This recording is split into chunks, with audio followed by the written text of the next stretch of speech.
Learning process को continue रखते हैं। कल के सेशन में जिस तरीके से हम लोगों ने प्राइस एक्शन पे बात की, आप लोगों ने उन चीज़ों को बहुत बेहतर तरीके से समझा और आज लाइव मार्केट में उसको बहुत बेहतर तरीके से आप लोग ट्रेड भी कर रहे हैं। ठीक है, आज हम लोग बात करेंगे रिसेंट मार्केट के प्राइस एक्शन पे, जहाँ पर आपको दो तरीके के प्राइजेस देखने को मिल रहे हैं। पहला तो एक trade the trap triple T पर मैंने कई एक सेशन पहले भी किए हैं, एक सेशन आज कर रहा हूँ। ठीक है, दूसरा अगर मैं बताऊँ आपको इन्वर्टेड हैमर का कॉन्सेप्ट। ठीक है, तीसरा है दो बॉडी साइज कैंडल के बीच में एक डोजी फॉर्मेशन। ठीक है, ये सारे प्राइजेक्शन आज के मोमेंटम में आपको एक ट्रिगर पॉइंट थे अगर आप करना चाहते तो। अगर आप हमारे ट्रेडर्स का पोजीशन देखना चाहते हैं तो अभी हम लोगों के पास नियर अबाउट 51,000 का कॉल शॉर्ट रखा हुआ है, किसी के पास 49,500 सेल है, 50,000 सेल है। ठीक है, जो पोजीशन, अगर आप हमारा पोजीशन देखना चाहते हैं तो नीचे डिस्क्रिप्शन में टेलीग्राम का लिंक है। उस टेलीग्राम पर डेली जो भी हमारे ट्रेडर्स पोजीशन ट्रेड करते हैं उन सभी पोजीशंस को हम लोग शेयर करते हैं। ठीक है, तो वो पोजीशंस को आप डायरेक्टली वहाँ पे विजिट कर सकते हैं, देख सकते हैं। अभी आज हम लोगों के पास जो पोजीशन है ऊपर से शॉर्ट की पोजीशन, शॉर्ट सेलिंग रखी हुई है। ठीक है, देखिए, अच्छा, शॉर्ट सेलिंग क्यों की गई वो हमको समझना होगा। मैं आप लोगों के लिए बहुत आसानी से चीज़ों को बताता हूँ। देखिए, शॉर्ट सेलिंग के लिए एक ट्रेड द ट्रैप का कॉन्सेप्ट होता है। ट्रेड द ट्रैप पूरी तरह से मार्केट के सेंटीमेंट पर होता है। इस पूरे सेशन को अंत तक कंप्लीट देखिएगा, पूरा एक एक पॉइंट को आपको देखना होगा, तभी ट्रेड द ट्रैप का बेसिक आप कोर कॉन्सेप्ट समझ पाएंगे। ट्रेड द ट्रैप कभी एक तरीके से नहीं बनता है, कई एक तरीकों से बनता है। ठीक है, बस जब तक आप उसको समझेंगे नहीं तब तक आप उसको ट्रेड नहीं कर पाएंगे। तो ट्रेड द ट्रैप को समझना बहुत ज़रूरी है। ठीक है, अच्छा, ट्रेड द ट्रैप कैसे बनता है? देखिए, ट्रेड द ट्रैप का मतलब है ट्रैपिंग को जब हम लोग ट्रेड करें तो उसको हमने कह दिया trade the trap, triple T इसको हम लोग शॉर्ट फॉर्म में कहते हैं। ट्रैपिंग क्या? देखिए, मार्केट में दो चाल होती हैं, एक अप ट्रेंड और एक डाउन ट्रेंड। मैं आपको बताऊं, प्राइस में अप ट्रेंड तभी आएगा जब डाउन ट्रेंड पर सेलर्स को ट्रैप किया जा चुका होगा। जब बाजार एक तरफ चलता है तो दूसरी तरफ के ट्रेडर्स का पैसा लेकर चलता है, ध्यान रखिएगा इस बात को। दूसरी बात, दूसरा, अगर प्राइस में डाउन ट्रेंड आएगा तो प्राइस में डाउन ट्रेंड तब आता है जब वो बायर्स से पोजीशंस बनवा लेते हैं और पहले से लॉन्ग की पोजीशंस बायर्स को दे देते हैं। इससे क्या होता है? Trade the trap. जब बायर्स को फंसा लिया गया तब प्राइस का मोमेंटम डाउन साइड, जब सेलर को फंसा लिया गया तो प्राइस का मोमेंटम अप साइड। ये हर बार के लिए है, एक बार के लिए नहीं है। जब भी आप प्राइस में डायरेक्शन मोमेंटम हायर साइड देखेंगे, ट्रेड द ट्रैप से आएगा। जब भी प्राइस में मोमेंटम आप डाउनवर्ड्स देखेंगे, मोमेंटम ट्रेड द ट्रैप से आएगा। ये हर बार के लिए। जैसे अभी अगर आप देखें तो प्राइस में, अभी रिसेंट बात कर रहा हूँ, अभी ये आप डाउनवर्ड्स मोमेंटम देख रहे हैं, प्राइस पहले से वीक है और ये जो एक कैंडल बना है, दो कैंडल बना है, ये क्या है? ये बायर्स को इन्विटेशन था कि देखिए बॉटम लग गया, बॉटम लगने के बाद आप खरीदारी करने आइए। अगर आप यहाँ पे बाइंग करने जाएंगे तो क्या है? फंस जाएंगे ना, प्राइस तो मोमेंटम डाउनवर्ड्स ही है। ठीक है, प्राइस तो गिर ही रहा है लगातार। तो ये जो एक एक दो दो कैंडल के स्पाइक होते हैं, ये भी ट्रैपिंग के लिए ही बनाए जाते हैं कि बायर्स को किसी तरीके से फंसाया जाए। ठीक है, प्राइस का वैसे इनिशियल मोमेंटम क्या है? Down side. अगर आप यहाँ पे ट्रेड एग्जीक्यूट करते हैं, अब आपका एसएल एरिया आ चुका है, अब आपका एसएल हंटिंग हो गया कि नहीं हो गया? ठीक है, ये ट्रेड द ट्रैप के कुछ कोर कॉन्सेप्ट होते हैं। अभी हम लोग समझेंगे कि क्या होता है। देखिए, अब आपको इस मोमेंटम से जैसे बचना है तो पॉजिटिव कंसोलिडेशन अगर आपको नहीं पता है तो कैसे बच पाइएगा बताइए? पॉजिटिव कंसोलिडेशन पता होना जरूरी है कि नहीं? पॉजिटिव कंसोलिडेशन क्या है बताइए? पॉजिटिव कंसोलिडेशन में मैंने आपको बताया इन कैंडल्स के साइज। ठीक है, इसके ऊपर अगर क्लोज कर रही हैं अगले 3 से 4 कैंडल, तो वो तो आपको यहाँ करती हुई दिखती नहीं है। एक कैंडल ये गई, अगली अगली, ये 3 कैंडल लगातार इसके अंदर ही क्लोज किया। हाँ, ये एक अच्छा सपोर्ट लेवल है, प्राइस इसको टच करेगा तो थोड़ा रुकने की कोशिश कर सकता है, बस रोक नहीं पाएगा क्योंकि ये पहले से एक नेगेटिव कंसोलिडेशन है। नेगेटिव कंसोलिडेशन के बाद प्राइस क्या करता है? डाउनवर्ड्स मोमेंटम ही करेगा, स्पाइक करके। प्राइस अगर नेगेटिव कंसोलिडेशन करके ऊपर जा रहा है तो सेलिंग उठाने जा रहा है, डिमांड लेकर नहीं जा रहा है। बात समझ लीजिए। ठीक है, अब जब तक जैसे ये लो ब्रेक होंगे प्राइस और डाउनवर्ड्स मोमेंटम और तेजी से हो जाएगा। जब तक ये लो सेफ है बस तब तक प्राइस बचा हुआ है।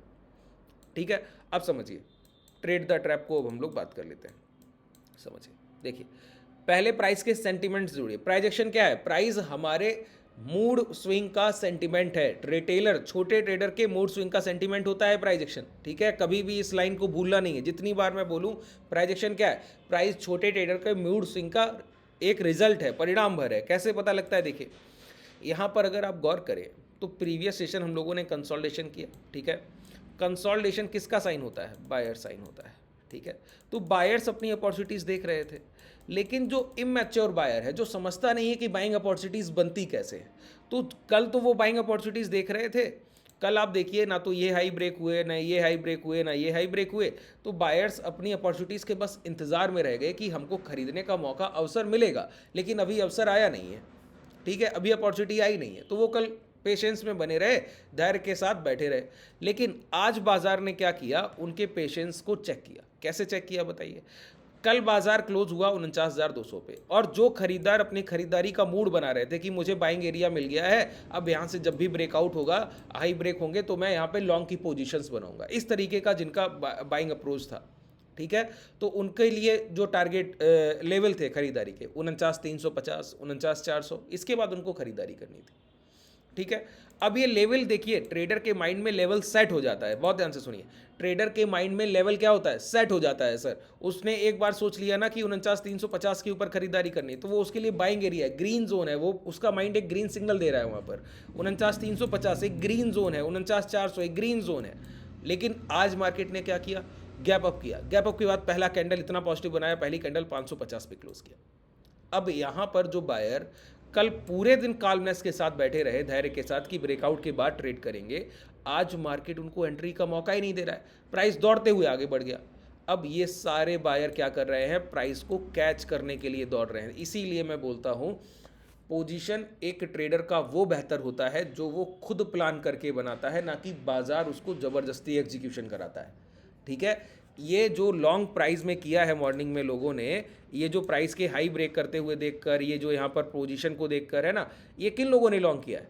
ये जो प्राइस में पेशेंस नहीं रख पाते, जिनके पास धैर्य नहीं है, ये जबरदस्ती मार्केट ने आपको पोजीशन दिया है, आप लेने नहीं गए थे, आप तो इंतजार कर रहे थे कि ब्रेकआउट होगा, लेकिन प्राइस ने गैप अप किया, गैप अप के बाद पहला इतना कैंडल पॉजिटिव बना दिया कि अब आप अपने लेवल का वेट नहीं कर पाए। मतलब आपका साइकोलॉजिकल माइंडसेट स्ट्रांग नहीं है, आपका प्राइजेक्शन का साइकोलॉजी स्ट्रांग नहीं है। आपको ये नहीं पता, जब तक आपका लेवल, आपको आपका स्तर खरीदारी के लिए नहीं मिलता, तब तक आप खरीदारी नहीं करते। दूसरी बात, प्राइजेक्शन में एक रूल होता है कि कभी भी प्राइस का मोमेंटम अगर किसी डायरेक्शन में होना है तो उस डायरेक्शन में गैप अप नहीं होना चाहिए। अगर हायर साइड होना है तो गैप अप नहीं होना चाहिए, लोअर साइड होना है तो गैप डाउन नहीं होना चाहिए।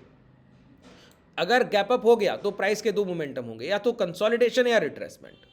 फिर हायर साइड मोमेंटम बहुत रेयरली देखने को मिलता है। आप 100 बार गैप अप ढूंढिए और उसमें से 8-9 बार बहुत ज़्यादा होगा तो हायर साइड मोमेंटम हुआ होगा, तो हुआ होगा, नहीं तो प्राइस या तो कंसोलिडेशन कर गया होगा या फिर रिट्रेसमेंट के बाद गिर गया होगा। तो गैप अप के बाद कोई भी अपॉर्चुनिटी लॉन्ग की देखना एक बेवकूफ़ी भरा डिसीजन कहा जाएगा, इसके अलावा इसको कोई एक अच्छा निर्णय तो नहीं कह सकते। ठीक है, तो प्राइस ने गैप अप किया और गैप अप के बाद पहला कैंडल बनाया, मतलब बायर्स को अपनी तरफ खींचा जा रहा है। बायर से जबरदस्ती पोजीशन एग्जीक्यूट कराई जाए। बायर चाह नहीं रहा है कि वो पोजीशंस ले ले, लेकिन बायर से पोजीशन जबरदस्ती एग्जीक्यूशन कराया जा रहा है। किस बेसिस पे? कि प्राइस देखिए चलकर बहुत ऊपर जा रहा है, तो आपको ये फियर ऑफ लूजिंग अपॉर्चुनिटी, जिसको हम फोमो कहते हैं, ठीक है, फियर ऑफ लूजिंग अपॉर्चुनिटी, जो आप अपॉर्चुनिटी छूट रही है आपसे, आपको लगता है कि आपसे आपका लेवल छूट रहा है, ट्रेड छूट रहा है, उस चक्कर में आप एग्जीक्यूशन कर देते हैं। और पहली कैंडल को एक ग्रीन कैंडल देखकर मैं क्या बोलता हूं, कोई भी प्राइस कभी गैप अप करे, बहुत ध्यान से समझिए, ट्रेड द ट्रैप में पहला तो ट्रैप को ट्रेड हम लोग करते हैं, लेकिन ट्रैप से अगर आप बच जाएं वो कितना बड़ी बात है सर। ये जो ट्रैपिंग, ये जो जाल बिछाया गया है बायर्स के लिए, अगर आप इससे बच जाएं तो ये कितना बड़ा निर्णय है। बात समझ रहे हैं? ये कितना बड़ा आपके लिए चीज़ है अगर आप सीख लें। तो हम लोग ट्रैपिंग से बचना सीख रहे हैं। पहले मैं आपको यही सिखा दूं, ट्रेड द ट्रैप को ट्रेड कैसे करेंगे आगे सिखा दूंगा। ठीक है, पूरा लास्ट सेशन को देखिएगा, यहाँ पर समझिए। अब ये गैप अप जब भी प्राइस हुआ, तो गैप अप के बाद कभी भी मोमेंटम तभी आता है जब प्राइस सस्टेन करने लगे। अब गैप अप हुआ था, हम लोग नियर बाई रेजिस्टेंस ओपन हुए थे, ये मोमेंटम आना तो मुश्किल ही था। बस प्राइस अगर यहाँ रुक जाता, एक कंसोलिडेशन एरिया बना देता, तो भी समझ लेते कि हाँ अब यहाँ पर मोमेंटम जो है वो प्राइस में हायर साइड होगा। लेकिन प्राइस ने कंसोलिडेशन तक नहीं किया, गैप अप के बाद पहला कैंडल बनाया, रिट्रेसमेंट।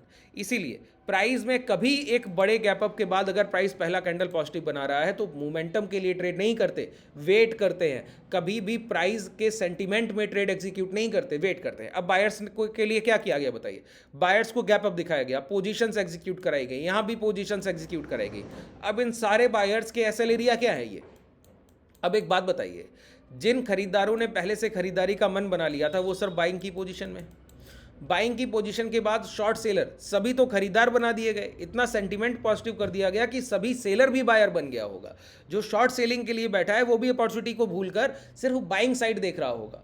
तो सभी बायर्स जब यहाँ पर पोजीशन लेकर बैठे हैं, तो जब प्राइस नीचे आएगा तो एसएल एरिया क्या है, ये स्टॉप लॉस एरिया है। अच्छा, इसी को मैं ट्रेड द ट्रैप कहता हूँ। ट्रेड द ट्रैप क्या, जिनके लिए जाल बिछाया गया, किसके लिए जाल बिछाया गया, बायर्स के लिए, खरीदारों के लिए जाल बिछाया गया। तो जिनके लिए जाल बिछाया गया, अगर वो ठीक रहा, अगर वो सही से ट्रैप हुआ है, तो मार्केट कभी भी अब इन बायर्स को निकलने का मौका नहीं देगा।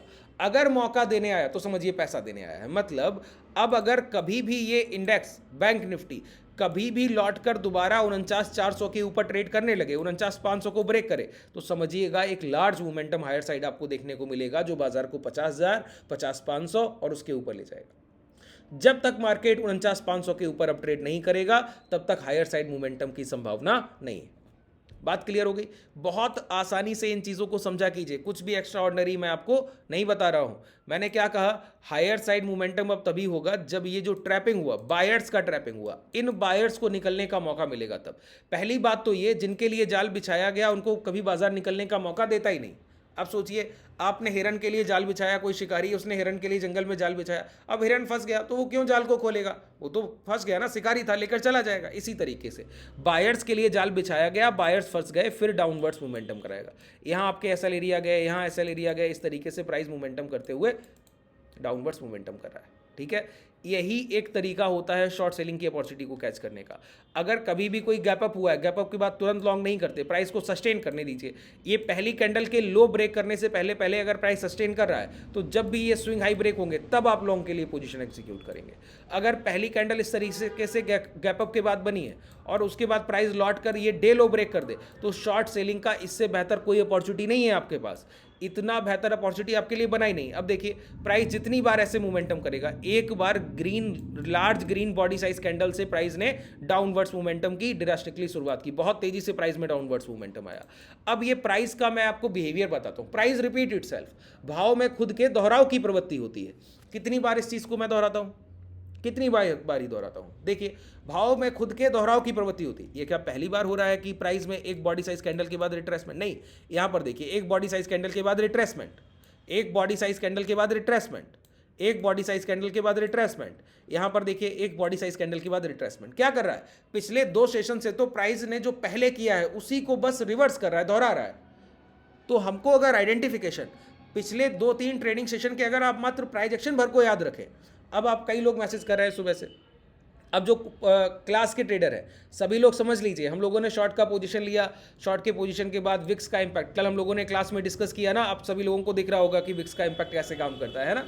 आप सभी लोग आसानी से उसको समझ पा रहे होंगे। यही प्रैक्टिकल मार्केट को सीखने का एक जरिया है। ठीक है, क्लासेस में जो चीज़ें हम लोगों ने सीखी उसको लाइव मार्केट में आके हम लोगों ने इंप्लीमेंट करके पोजीशंस को लेकर सीख रहे हैं। ठीक है, आप सभी लोगों के पास पोजीशन आसानी से होल्ड कीजिए, शिफ्टिंग कीजिए, अपनी खुद की पोजीशंस और भी प्लान कर सकते हैं। ठीक है, देखिए अब मैंने क्या कहा, पहली कैंडल जब गैप अप करती है, गैप अप के बाद अगर उस कैंडल के लो ब्रेक हो जाए तो शॉर्ट सेलिंग की बड़ी बेहतरीन अपॉर्चुनिटी बनती है, प्राइस लोअर साइड बड़ा मोमेंटम करता है।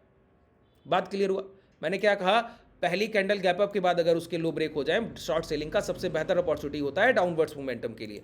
अगर प्राइस का प्रीवियस नेचर भी नेगेटिव रहा है तो, मैंने क्या बोला, अगर प्राइस का प्रीवियस नेचर भी नेगेटिव रहा है तो डाउनवर्ड्स मोमेंटम बहुत तेज होता है। ठीक है, अब देखिए यहां पर एक चीज और समझ लीजिए, नेगेटिव कंसोलिडेशन।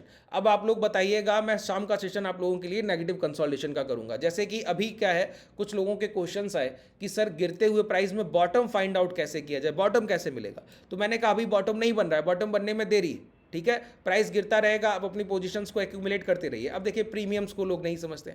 अब प्राइस अभी अगर आप गौर करें तो 48,950 पे जब भाव था तब भी 52 रुपए का प्रीमियम था ये। ठीक है, अभी भी ये 52 रुपए का प्रीमियम है। तो ये जो मोमेंटम है ये किधर गया? ये विक्स ने अपने ऑब्जर्व कर लिया। अब आप ये पोजीशंस का साइज बढ़ा सकते हैं कि इतना मोमेंटम होने के बाद भी ये प्रीमियम 52 रुपए ही रहना है।